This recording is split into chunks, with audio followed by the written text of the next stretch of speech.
மகாகந்தன் இயக்கத்தில் Crescent cine creations தயாரிப்பில் நடிகர்கள் பிரபு, வெற்றி, கிருஷ்ணபிரியா, மன்சூர் அலிகான், ஆர்வி உதயகுமார், கோமல்குமார், லிவிங்ஸ்டன், இமான் அண்ணாச்சி, தங்கத்துரை இவங்கெல்லாம் நடித்து வெளியான படம் தான் ராஜபுத்திரன். இந்த படத்தோட திரை விமர்சனத்தை இந்த வீடியோவில் பார்க்கலாம்.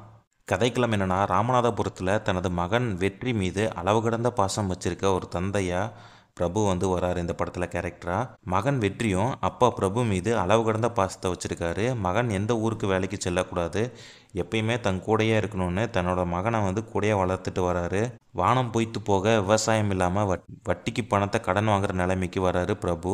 அப்பாவோட கஷ்டத்தை எண்ணி வருந்துற வெற்றி அவருக்கு தெரியாமல் வேலைக்கு செல்ல முயற்சி செய்கிறாரு.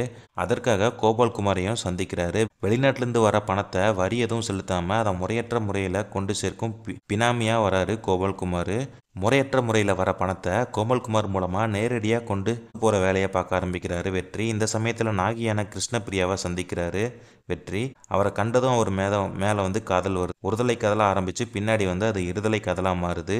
இந்நிலையில் வெற்றி கொண்டு போன பணத்தை சில கயவர்கள் திருடிட்டு போகிறாங்க. கோபால்குமார்கிட்ட வசமாக சிக்கி கொள்கிறாரு வெற்றி. இதனால் தனது வீட்டு பத்திரத்தை வச்சு தனது மகனை கோபால்குமார்கிட்ட மீட்டு வராரு பிரபு.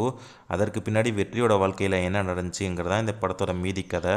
இந்த படத்தில் நாயகனாக நடிச்சிருக்க வெற்றி தன்னோட பணியை மிகவும் அழகாக செஞ்சு முடிச்சிருக்காருன்னே சொல்லலாம். இதுவரையிலையும் இல்லாத அளவுக்கு மிகவும் நேர்த்தியாக இந்த படத்தை தனது கதாபாத்திரத்தில் ஒன்றிணைஞ்சிருக்காருன்னு சொல்லலாம். கிருஷ்ணபிரியாவுடனான காதல், பிரபுவுடனான பாசம், வில்லனுடைய ஆக்ஷன் என எல்லா கோணங்கள்லையும் தனது நடிப்பு திறமையாக காமிச்சிருக்காருன்னு சொல்லலாம். தமிழில் இது முதல் படமாக இருந்தாலும் பல படங்கள் நடித்த அனுபவம் போல் தன்னோட மண் வாசனை மிகுந்த நடிப்பை கொடுத்துருக்காரு நாயகியான கிருஷ்ணபிரியா. இக்கதையில் மிகவும் முக்கியமான பில்லராக நிற்கிற பிரபு இந்த கதாபாத்திரத்திற்கு இவர் சரியான பொருத்தம்னு கூறுற அளவுக்கு பிரபு தன்னோட கேரக்டரில் ஓங்கி நின்றுருக்காருன்னே சொல்லலாம். அதுலேயும் கிளைமேக்ஸ் காட்சிகளில் கண்ணீரில் ஈரம் எட்டி பார்க்குற வகையில் நடிப்பை கொடுத்துருக்காருன்னே சொல்லலாம். பிரபு அவர் செல்லையா கேரக்டர் பண்ணியிருக்காரு இந்த படத்தில். மேலும் வில்லனாக நடிச்சிருக்க கோபால்குமார் கிளைமேக்ஸ் தவிர மற்ற இடங்களில் பில்டப் மட்டுமே செஞ்சுருக்காரு. ஆங்காங்கே ஒரு சில காட்சிகளில் மட்டும் தன்னோட நடிப்பு திறமையை வெளிப்படுத்தியிருக்கிறாரு. வில்லன் போலீஸ்ட்டை சிக்கிட்டு வெளியே வரும்போது தன்னை மாட்டி வெட்டுவன் மீது அதிகமாக கோபத்தில் இருப்பாங்கங்கிறது ஊரறிஞ்ச விஷயந்தான். ஆனால் அதை அறிஞ்சு வில்லன்கிட்ட மன்னிப்பு கேட்டு வரேன்னு சொல்லி ஹீரோ சொல்வது ஆடு அதுவாக தலையை உள்ளே விடுதுங்கிற மாதிரி தான் டைலாக்கு நினைவில் வந்துச்சு. ஒரு சில குறைகள் இருந்தாலும் ராமநாதபுரம் மாவட்ட வாழ்வியலை பார்த்து திருப்தியை இயக்குனர் கொடுத்துருக்காருன்னே சொல்லலாம்.